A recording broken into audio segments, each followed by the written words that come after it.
আল্লাহ তাআলার হিকমত বড় চমৎকার। ছোট্ট ছোট্ট হিকমত। এখনো পর্যন্ত বিজ্ঞানীরা গবেষণায় বসে কালো চুল সাদা করে ফেলেছে, কিন্তু রবের কুদরতের সমস্ত কিছু আবিষ্কার করা এখনো পর্যন্ত কারো পক্ষে সম্ভব হয় না। একদম পিছন পর্যন্ত সবাই বলেন সুবহানাল্লাহ। আল্লাহ তাআলার প্রত্যেকটা কাজ এত নিপুণ, এত নিখুঁত, যেখানে চুল পরিমাণ বরাবর 19-20। আপনি যদি আপনার 2 হাতের মেজারমেন্ট যদি একটু ঘরে গিয়ে চেক করেন, তাহলে আপনি দেখবেন ডান হাত যতটুক, বাম হাতও ঠিক ততটুক।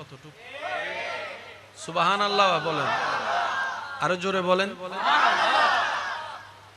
উম্মতে মুহাম্মাদের জন্য প্রত্যেক বৃহস্পতিবার রাত অর্থাৎ জুমা রাত হচ্ছে যে উম্মতে মুহাম্মাদের জন্য একটা সুপার নাইট। সুবহানাল্লাহ বলি।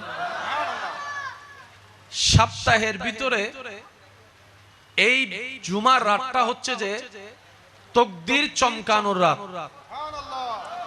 গুনাহ ক্ষমা মাফ করানোর রাত, জাহান্নামী রাস্তা থেকে জান্নাতের রাস্তায় যাওয়ার রাত, আল্লাহর রহমতের চাদরে নিজেকে রাখার সুযোগের রাত। তো এই রাতকে একটু যেহেতু সুযোগ পেয়েছি আমরা, ঘরে বসে থাকলে তো আর সেই সুযোগ কাজে লাগানো সুযোগও থাকতো না, ইচ্ছাও থাকতো না। তো এসে যখন গিয়েছি, তাহলে একটু সুযোগটা কাজে লাগানোর আমরা চেষ্টা করতে পারবো ইনশাআল্লাহ।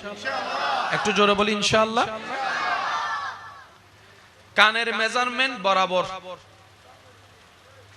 বলেন না ভাইয়া, হাতের মেজারমেন্ট, পায়ের মেজারমেন্ট, আঙ্গুলের মেজারমেন্ট, এই সব কিছুকে আল্লাহ তাআলা এত নিখুঁত ভাবে সৃজন করেছেন।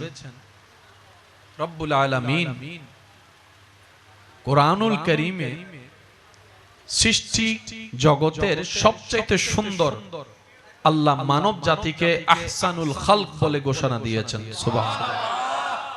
সমস্ত সৃষ্টিতে মানুষ সুন্দর, মানুষের চাইতে বেশি সুন্দর বলি আর কিছু?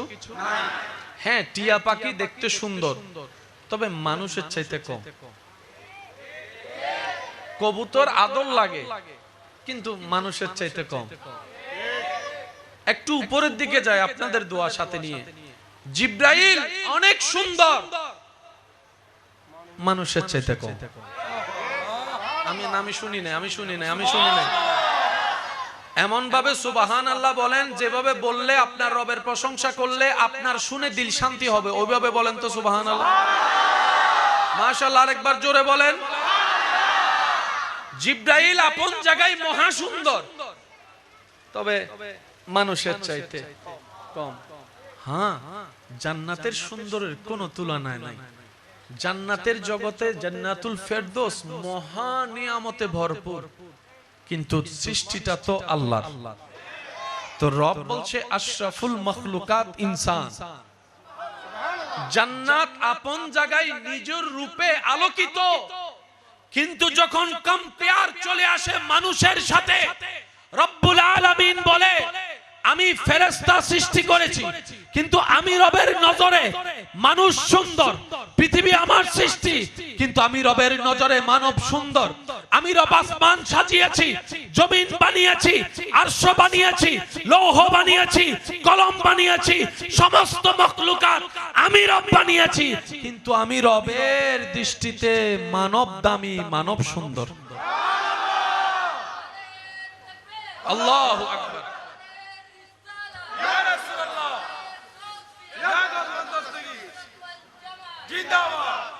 একটু মনোযোগ আছে তো সবার ইনশাআল্লাহ। আমরা একটা হিসাব ভালো ভাইয়া আস্তে আস্তে আস্তে আস্তে মাশাআল্লাহ মাশাআল্লাহ। আমাদের একটা হিসাব ভালো করে বুঝতে হবে, সেটা হচ্ছে নিজে বাঁচলে ও সিডিং কল হই ফেলনছে তাড়াতাড়ি, নিজে বাঁচিলে এই বিষয়ে কোনো কম্প্রোমাইজ নেই। মাতন না বাজি, ঠিক না? আমার বাচ্চা আমাকে রেডি করতে হবে, আপনারটা আপনি দেখে নেন, কারণ সবাই তো কবরের যাত্রী, ঠিক কি না? তর্ক তো রয়ে যাবে, ঝগড়ার থেকে যাবে, মামলা আদালতে রয়ে যাবে, কিন্তু মামলার বাদী আসামি একদিন পৃথিবীতে থাকবে না। উকিলও খুঁজে পাবে না লাশটা কোথায়, জজও বিচার করার জন্য আর আসামি খুঁজে পাবে না, বাদী খুঁজে পাবে না, ঠিক কি না? কারণ সে চলে গিয়েছে আহকামুল হাকিমিনের আসল কার্যালয়ে, যেখানে বিচার হবে, যেই বিচারের ইনসাফ কখনো 19-20 হবে না, ওই রবের দরবারে। আসুন না, থাকুক না সে ভেদাভেদ দ্বিতামত, সে দলাদলি অন্যদিকে রাখেন না। পরিচয় কি আমাদের শুধু বাংলাদেশি? আমাদের কি আর কোনো পরিচয় নাই? ওই পরিচয় কেন ভুলে গেলাম? আমরা তো রবের বান্দার একটা পরিচয় তো আমাদের আছে, নবী রাহমাতুল লিল আলামিনের উম্মতের পরিচয় তো একটা আছে, কবরের যাত্রার সেই একটা টিকিট তো আমাদের আছে, হাসরে উঠার তো একটা অনুমতি আপনার আমার আছে, জান্নাতে ঘর পাওয়ার অধিকার তো আপনার আমার আছে। কথা বলেন ঠিক কি না? সব পরিচয় মনে রাখতে হবে তো, কারণ আপনি একজন, কিন্তু আপনার ভিতর পরিচয় অনেক। আপনি মা বাবার সন্তান, এটা একটা পরিচয়। আপনি শিক্ষকের ছাত্র, এটা একটা পরিচয়। আপনি ছোট ভাইয়ের বড় ভাই, এটাও আপনার পরিচয়। আপনি স্ত্রীর স্বামী, এটাও আপনার পরিচয়। আপনি স্বামীর স্ত্রী, এটাও আপনার পরিচয়। আপনি কোন জায়গায় ক্রেতা হচ্ছেন, কোন জায়গায় বিক্রেতা হচ্ছেন, কোন জায়গায় ড্রাইভারের পরিচয় আপনি চলছেন। কথা বলেন না রে ভাই, ঠিক কি? কোন জায়গায় আপনি বন্ধুর পরিচয় আপনার নাম দেখা যাচ্ছে, কোন জায়গায় তো আপনি এক এক জায়গায় এক এক পরিচয়, কোন জায়গায় চাকরিজীবী, কোন জায়গায় বস। এই হাজার পরিচয়ের ভিতরে তো দুইটা পরিচয় ছিল, যেটা আপনি আমি ভুলে গিয়েছি। আমরা তো রবের বান্দার একটা পরিচয় ছিল, নবী রাহমাতুল লিল আলামিনের উম্মতের একটা পরিচয় ছিল। মনে রাখবেন ভাইয়েরা, জেনে রাখবেন, হাজার পরিচয়ের দায়িত্বকে পিছনে ফেলে রবের বান্দা নবী রাহমাতুল লিল আলামিনের উম্মতের এই দুই পরিচয়ের যে ওয়াফাদারিত্ব বরাবর করতে পারবে, ফিদ দুনিয়া হাসানাতাও ওয়া ফিল আখিরাতে হাসানা, দুনিয়ার ইজ্জত তার জন্য, আখিরাতের শান্তিও তার জন্য। আমি আপনাদের থেকে একটা রায় নিতে চাই, যার যেটা মন চায় সেটা উত্তর দিবেন। বাবা হিসেবে আমাদের দায়িত্ব আছে, শুনি নাই? সন্তান হিসেবে কর্তব্য আছে, বড় ভাই হিসেবে একটা জিম্মাদারি আছে, স্বামী হিসেবে একটা কর্তব্য আছে। একদিন যখন নিঃশ্বাস বন্ধ হয়ে যাবে, মা বলবে যে সন্তান চিনি না,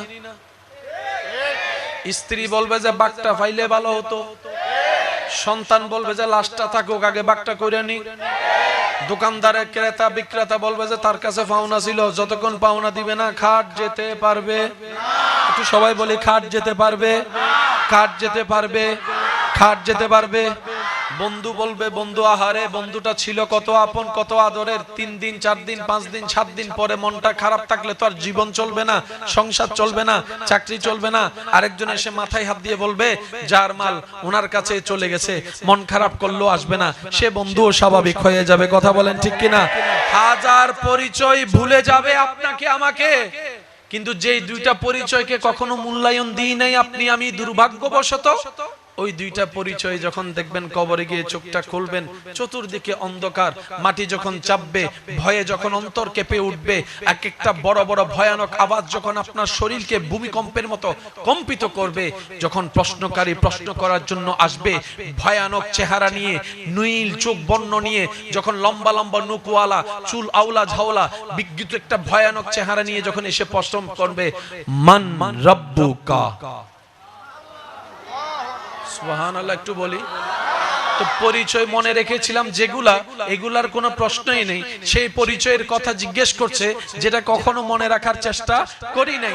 এই কান হাজারবার শুনেছে হাইয়া আলাস সালাহ, কিন্তু পা আপনার আমার সামনের দিকে যায় নাই। রব এটা বলেও ডেকেছে হাইয়া আলাল ফালাহ, সময় যেহেতু তুই নামাজে দিবি, আমি আল্লাহ তোকে বিনা বেতনে ফেরত দিব না, বিনা উপকারে ফেরত দিব না। হাইয়া আলাস সালাহ যদি তুমি পালন করো, হাইয়া আলাল ফালার মহা কল্যাণ আমি আল্লাহ তোমার জন্য রেখেছি, তোমার জন্য রেখেছি, তোমার জন্য রেখেছি। দুর্ভাগ্য আমাদের, সেই কল্যাণ চোখে দেখি না বলে দাম দিতে জানি নাই। জায়গা চোখে দেখি তাই জায়গার পাগল, টাকা চোখে দেখি টাকার পাগল, স্বর্ণ চোখে দেখি স্বর্ণের পাগল। আমরা দেখলে সেটাকে মূল্যায়ন করি, অদেখা নিয়ামতের মূল্যায়ন দুর্ভাগ্যবশত করতে জানি নাই। হাজারবার মুয়াজ্জিন ডেকেছিল হাইয়া আলাল ফালাহ, হাইয়া আলাল ফালাহ, হাইয়া আলাল ফালাহ, হাইয়া আলাল ফালাহ, হাইয়া আলাল ফালাহ। হাসরে যাওয়ার পরে বুঝতে পারলাম এই হাইয়া আলাল ফালাহর আসল তাফসীর মূলত হাজার নিয়ামত ওই হাইয়া আলাল ফালাহর ভিতর আল্লাহ লুকাই রেখেছিল। সুবহানাল্লাহ।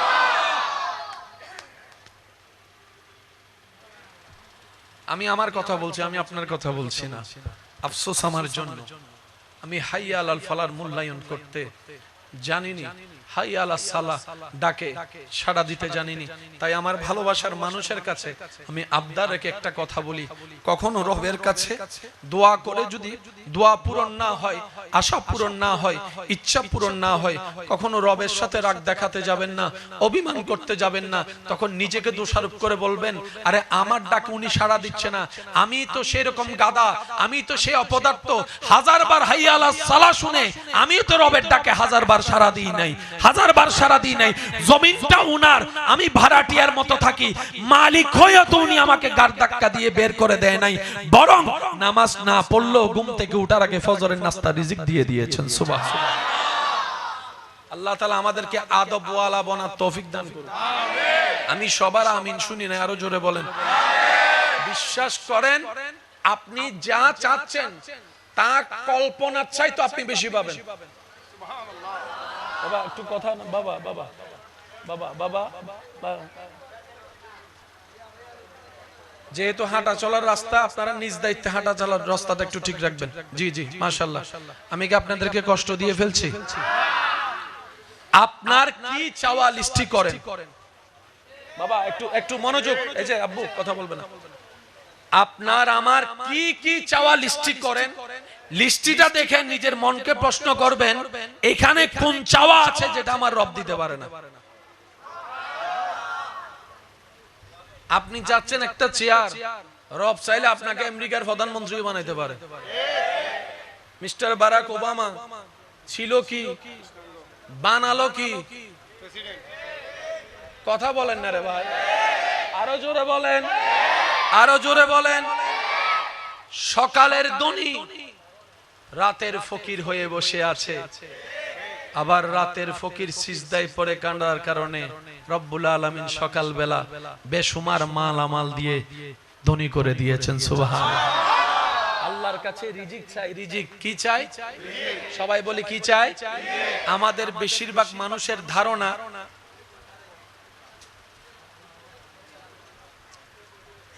একটু একটু আমাদের বেশিরভাগ মানুষের ধারণা রিজিক মানি, বলেন রিজিক মানি, রিজিক মানি, রিজিক মানি সম্পদ, রিজিক মানি সম্পদ, রিজিক মানি ব্যাংক ব্যালেন্স।